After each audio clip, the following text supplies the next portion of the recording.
So, yeah, context and meaning. Yeah, I would agree with that, but I would also say you can make the point that the methods created come from a particular person's lens, right? And sometimes the methods that they're used or the people that they are researching that we then use in meta-analyses and to generalize are not representative, right? So research that's traditionally been done specifically, and we can talk about medicine, the symptoms that we list of heart attack that are typical are usually male symptoms, and the atypical ones are usually how females present in heart attacks, right? So I think you can address that can become an issue. Mm-hmm. So by just overlaying a sentence on top of, by building expectations, essentially, is what you're talking about, Megan, right? If you can build an expectation, you can anchor a perception, which just falls into the area of sensation and perception, which is the idea that perceptions are malleable. We are not in direct contact with the external world. And because of that, because we're just picking up on subtle cues, those subtle cues can be fucked with real easy. So there's lots of psych hacks, right? Potentially. Yeah, and not underestimating how quickly things become subjective and sensation being processed, that there's so little time where there's truly anything raw being processed, that it's quickly our brain putting it into context and integrating it. I'm in the middle of reading a book that says that it almost destroys the idea that there is objective information that comes into our brain. Like the idea that there are raw senses that can be a percept for us to manipulate in any way. He just destroys it. And the book is called The King and His Emissary, The Emperor and His Emissary. And it's about split brain research. Nice. He spends 3 pages on attention. And he pretty much says attention shapes our world because it determines what we allow in. And what we allow in is very much a product of who we are and what we're putting out into the world for us to see for ourselves. So this idea that we're getting raw material, and stop that, leave that at the door for the rest of this book, this fucking 500-page tome, he says at the beginning of it. So like I'm having fun with that idea. Like I think that's so true too, because attention dictates what we take in. So the raw material is 100% of what's in our environment. There is rarely a time where we are taking in 100% of what is in our environment. And what we do take in then is inherently determined by our attention at the time, whatever is happening in our brain at that moment. So I think that's a really cool concept to think about, is even the fact that we're taking in information is sort of determined by where our attention is placed. Yeah, I'll let you know how the book goes. I'm literally still in that first few chapters. So I think that is an interesting idea, though, because we have a tendency to think we do engage in kind of either binary thinking or splitting behavior in terms of. There's 2 kinds of people in the world, Nick. There's 2 kinds of people in the world.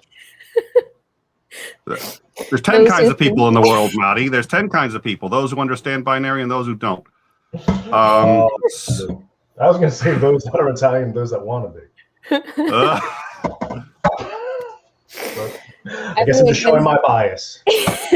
That's what you teach in research design, though, too. It's like the category and everything else. It's not men and women. It's men and everything else. It's not. It's not A. It's A and not A. A and not A. Not A doesn't mean B. It just means not A, and that's all we know. That's it. The end. Well, it's just it. I think it's amazing that we can.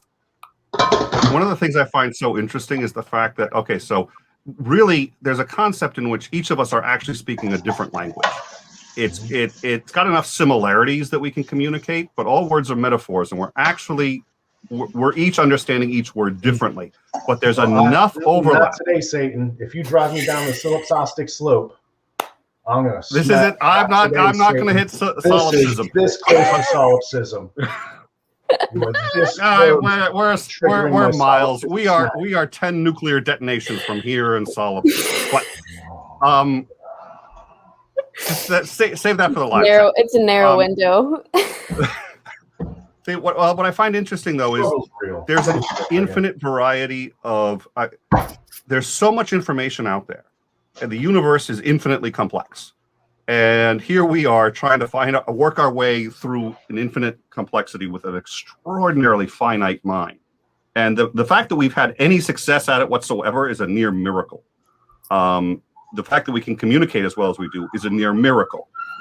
But we mistake that for being effective, for being the height of accuracy, and for the height of efficacy. It's sort of like we take a look at the amount of mistakes that we make all the fucking time. And it's sort of like, it's a miracle. It's a real miracle.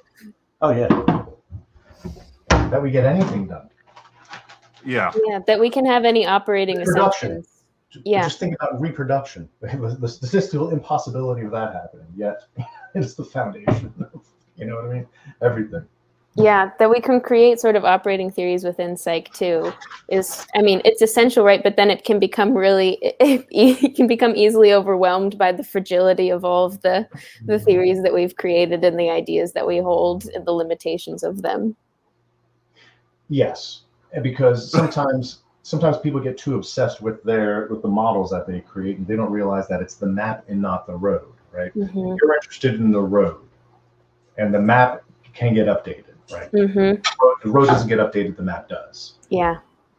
So, yeah, so being nimble enough to be able to, well, first of all, being interested enough to know what all the theories out there are for the thing that you're interested in, right? Then being able to juggle those plates as you're addressing any particular topic. I mean, this isn't. For professionals, this is a pain in the ass. And to be honest, for professionals, they're not having these discussions, right? Like my boss spends more time in meetings talking about how to get grant money than she talks about the history of philosophy of sensation and perception. Oh my God, never do a talk about this in lab meeting. It's, did you finish the IRB? That's the whole discussion. Is the continuing review part of common law yet? Or common rule? Continuing review? Oh, you don't even do continuing reviews anymore? Mm-mm. Oh, but you do modifications for IRB, right? Yeah. We do IRB modifications. Before there was common rule, every year you had to do a continuing review for your open protocols. Oh, interesting.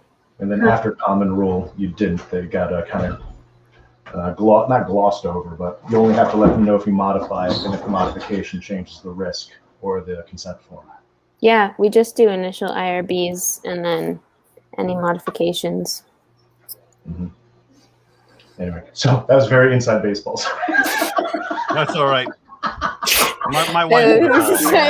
And neither of us flinched either. We started talking about this. This is starting to Oh, you don't do common rule? Oh shit.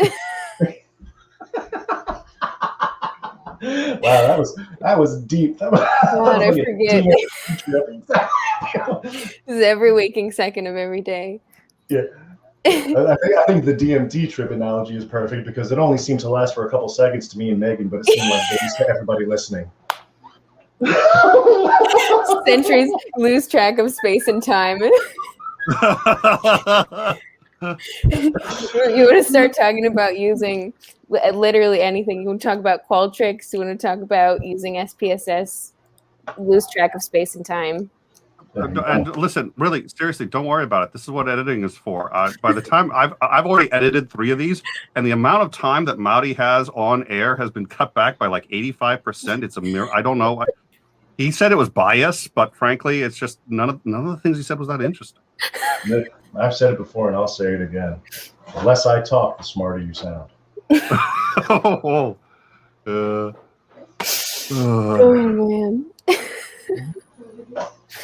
Megan, are you open to other kind of hangs like this? Like this topic, maybe not this topic, just hangs? Yeah, I'm up for anything. And if there's a set topic in advance, let me know so I can put in the time to refresh. Okay. I gotta go, guys. It'll keep recording, just FYI, even though I'm not here. Okay. So watch. I know I should have. It's gonna stop recording, Maudy. You can say anything you want to about me. You can tell people your true feelings. Hey, Nick, don't flatter yourself. I say whatever I want anytime. Yeah, I noticed. Bye-bye. Oh, all right, bye.